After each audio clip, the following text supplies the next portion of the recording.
अच्छा पतिया नतिया पटना बा देवरा ढोढ़ी चटना बा देवरा ढोढ़ी चटना बा घरवा में घटत घटना बा घरवा में घटत घटना बा देवरा ढोढ़ी चटना बा देवरा ढोढ़ी चटना बा बुझल।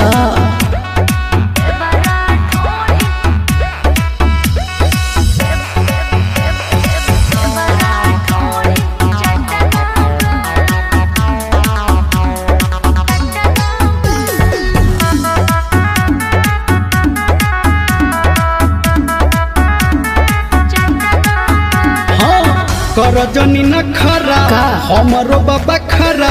रहल कुमार तबे खैनी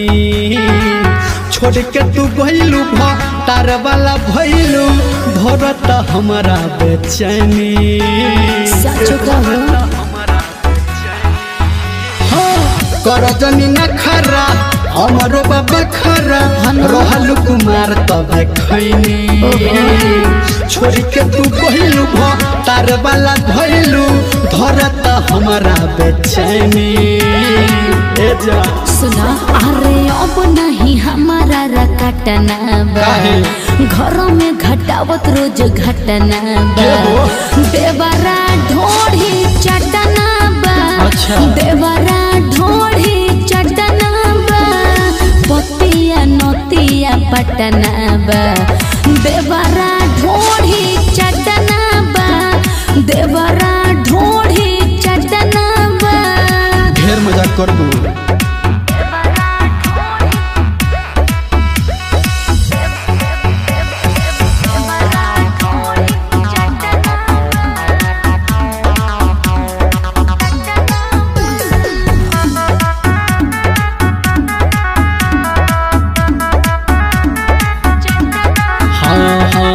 राजू बिहारी से तोर ले लू यारी